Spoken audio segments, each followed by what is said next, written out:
This is a narrated version of Chapter 16, Fire and Explosive Behavioral Aspects. Fires and explosives. Fire setting and explosives use must be examined and considered along with every other criminal behavior. They can occur in a variety of contexts, and they can satisfy or be motivated by multiple offender needs. Their use in a particular offense is constrained only by offender motive, offender intent, offender skill level, and the availability of materials.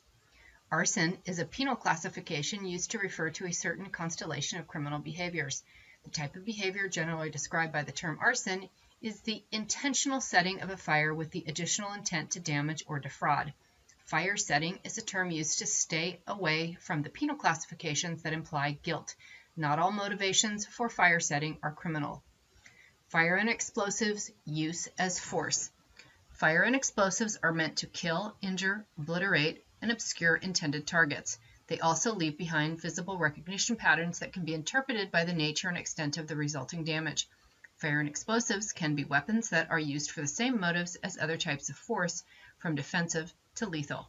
In order to interpret their motivational origins, close attention needs to be paid to their context in terms of victimology and crime scene characteristics. Victimology. One of the first things to establish is who or what the intended target was. Target is defined as the object of an attack from the offender's point of view. Targets can include individuals, groups, items, property, or symbols. A target is separate from an intended victim, the person, group, or institution that was meant to suffer loss, harm, injury, or death. Collateral victims are victims that an offender causes to suffer loss, harm, injury, or death in pursuit of another victim. Crime scene characteristics. The following additional crime scene characteristics should be determined in cases involving fire and use of explosives. Accelerants and/or explosive material. An accelerant is any fuel, examples, solid, liquid, or gas, that is used to initiate or increase the intensity or speed of the spread of fire. It must be determined whether an accelerant was native or foreign to the environment. Point of origin. The point of origin is the specific location to which a fire is ignited, or the specific location where a device is placed and subsequently detonated. Point of origin is suggestive of the offender's intended target and the intended victim. Method of initiation. This is the way that an offender chooses to start or delay the burning of accelerant or the detonation of a device is dependent on the types of fuels or explosives used, the amount of delay time that is desired, and the mobility of the target. Nature, intent, and intent.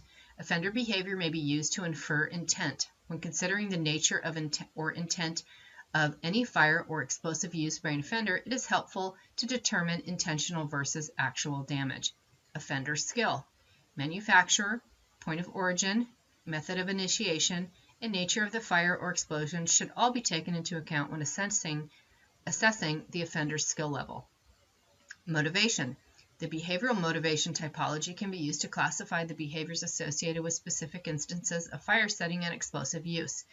In addition, the use of fires and explosives may also involve non-criminal desires such as hero or vanity arsonist. Motivation. Precautionary-oriented fire setting and/or explosive behaviors refers to the use of fire or explosives as a precautionary act. Any behavior committed by an offender before, during, or after an offense that is consciously intended to confuse, hamper, or defeat investigative or forensic efforts for the purpose of concealing their identity, their connection to the crime, or the crime itself. This ends this narrated version of this PowerPoint presentation.